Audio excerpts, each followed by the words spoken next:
I think each of you wanted to say something to close. Simon, would you like to start?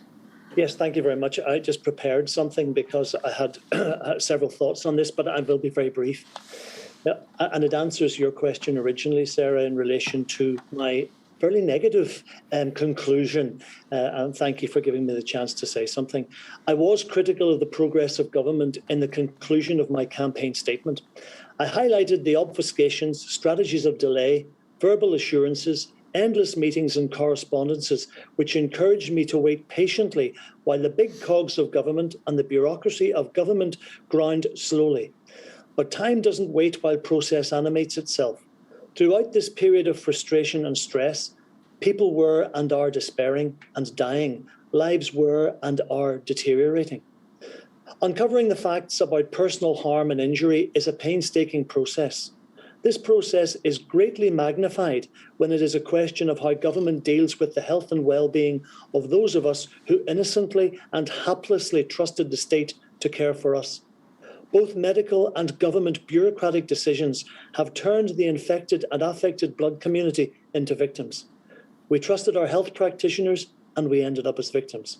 We trusted government on 2 previous inquiries and we ended up as victims. This cannot happen again. I've spent the last 6 years of campaigning metaphorically screaming out that delays are not the way to resolve the wrongs of the past. In fact, the chorus from many campaigners is the same. There's only one practical way to clean up the human trail of emotional and physical debris that lies at the government's feet. That is to acknowledge its existence and to acknowledge that it needs to be put right. As I said to the Right Honourable David Liddington in 2019, there's no moral justification for defending the past when you can correct the future. As I now review the situation after much campaigning and much disappointment, I actually have some hope. I've seen that light has been shone. And process has responded, and issues long fought for have been hard won, but won nevertheless. Parity, whatever that means, is being achieved. And there is acknowledgement that there is a moral obligation on government to clean up the human debris trail by redeeming itself from the horror of the past and the pain of the present. What is only left is the future. Victims in Northern Ireland have tasted the sweetness of acknowledgement and compassion.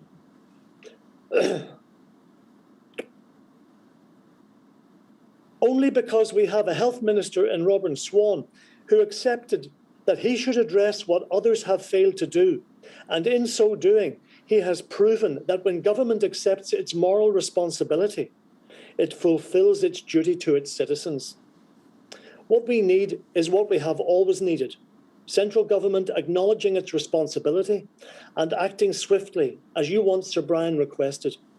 So I will continue as one with the endurance and determination to run for miles if I need to, because I stand in a line with all other victims, whether looking ahead or looking back, looking to the left or looking to the right. We cannot give up on ourselves. Thank you.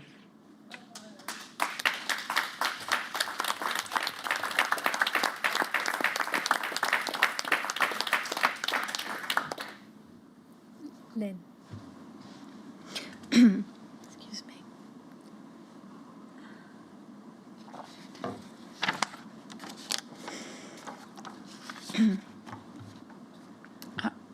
I feel privileged to be here today, giving evidence to the inquiry on behalf of Haemophilia Wales and the people we represent. The campaign to bring this disaster into the public domain has succeeded because of the continued efforts of victims and campaigners against the orchestrated and deliberate attempts by successive governments and others to conceal the truth. This campaign has truly been fought on the shoulders of giants. They fought the lack of transparency, accountability, and willingness to engage for over 30 years, and we will not forget them or their perseverance. We have heard in this inquiry from those in positions of responsibility at the time, who cannot remember, did not keep records, or trouble themselves to understand or accurately recall the details that led to the deaths of over 3,000 people in the UK. The lack of transparency, accountability, and willingness to come to terms with the past to prevent this happening again continues. There remains an unwillingness of some to properly engage with key individuals and campaigners still excluded from decision-making forums. There still exists a lack of transparency of funding sources. To quote the Welsh Health Minister's evidence where, like the medical records, money appears from the back of the sofa. And there is still the lack of accountability, there is still a lack of accountability where people responsible retire to enjoy the benefits denied to the infected and their families. Victims and families will never forget what happened, or the response of those who should have had their interests at the centre of their duties. If they ever thought government was their friend, they now understand it is not. We hope the inquiry will finally get to the truth about what happened and ensure that victims and families receive the compensation and support needed to allow them to live what is left of their lives in the dignity they are entitled to. Thank you.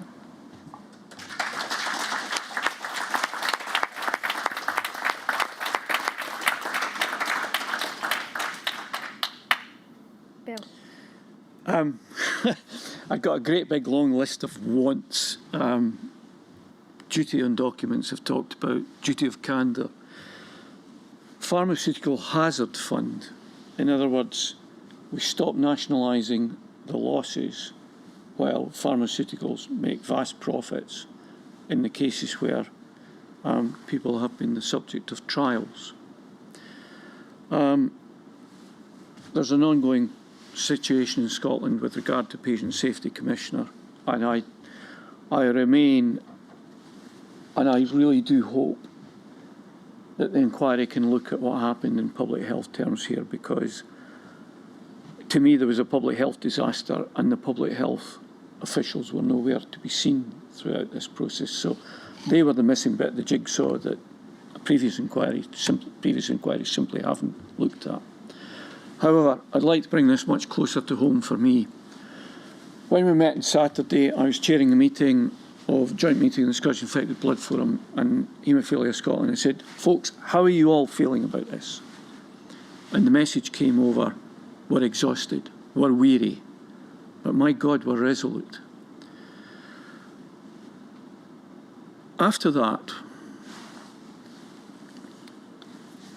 a widow phoned me and talked to me privately, and I continue to do that, and I'm sure Lynne has a similar experience, and Simon as well.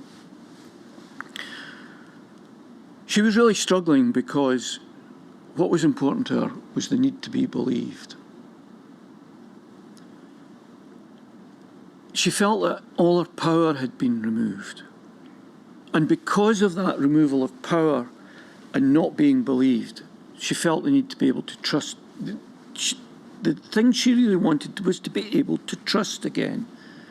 And this is important because this disaster, because of the financial implications and the health impacts, has removed choices. She revealed her sense of vulnerability to me.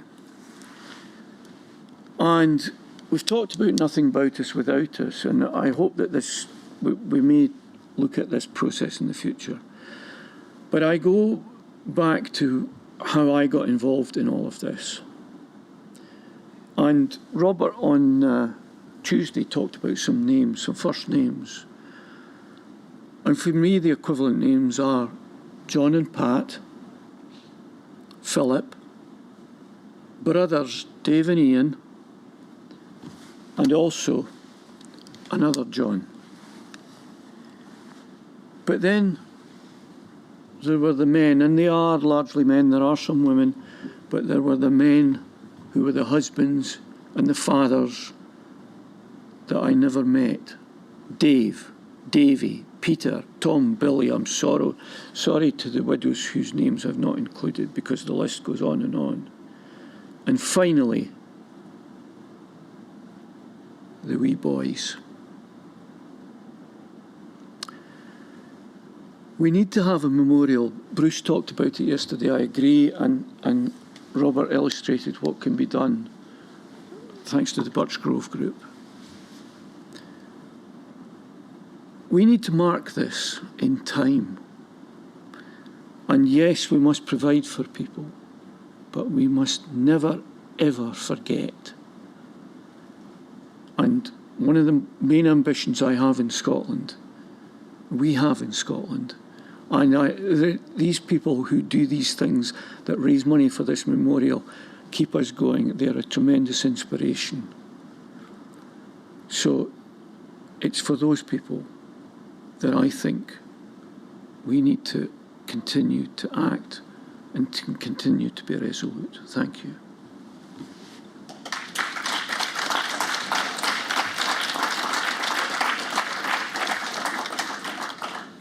You may have wondered, perhaps others may have wondered, why today we have chosen to have the three of you as a panel.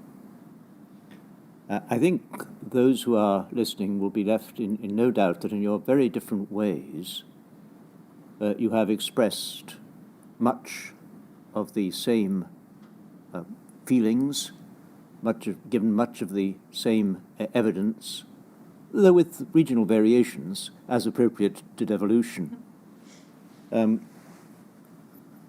I suspect that in this way, by having the three of you together, you have allowed the voices that you have said need to be heard to be expressed, if not directly to the inquiry, through you, because each of you represents a body. And it is important to hear the representatives, the heads of those bodies, talking to us on their behalf, as well as on your own individual side. The impact of what has happened on you and on others, but essentially what you've been giving evidence directed to within our terms of reference is the impact on you, on those you represent, on others that you know of, and the appropriateness of the government response. And it's varied, and the expression of it is varied. I think few of us will ever forget your emphatic oratory, Bill, and the way in which you've left us in no doubt as to your strong feelings on matters of principle and your championing of the individual at the heart of it all, whoever that individual may be. Simon, you've expressed yourself in, well, rather different terms, but very eloquently. You described yourself, for instance, in terms that Bill wouldn't, I think, have used today, as less than enamoured on one occasion by a government response. I think he might have put it rather differently. But, and you, Lynne, have always been mindful of the fact that you speak for a community, and you need to be sure that the community are properly reflected in what you say, because they are a wide and diverse group. But I've heard from each of you, I think, and I think you've expressed your own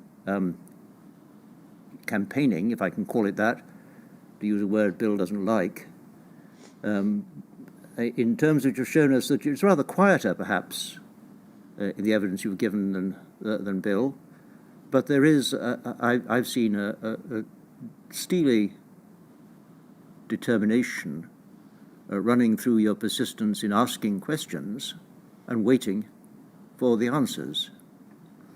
But each of you, I think, has drawn attention to the need for compassion, openness, the need to avoid delay.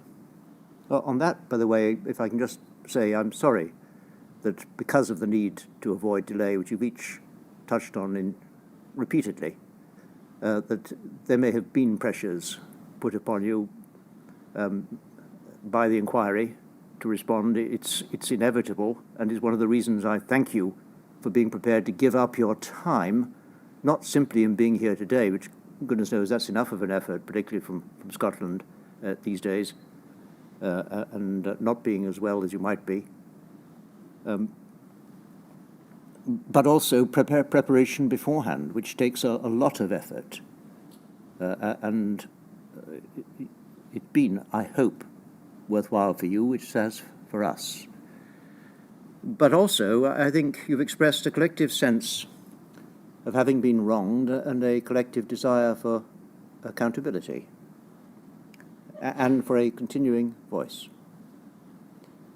I'd like to thank you for that, for being here to do it, for being prepared to put up with the difficulties of having a panel, having to be quiet at times when you might have wanted to speak, and being conscious of the fact that you have taken different approaches, reflecting your different areas, but giving each of them value in very different ways. It's been a new experience for us to do it this way, but I think it's been worth it. Thank you.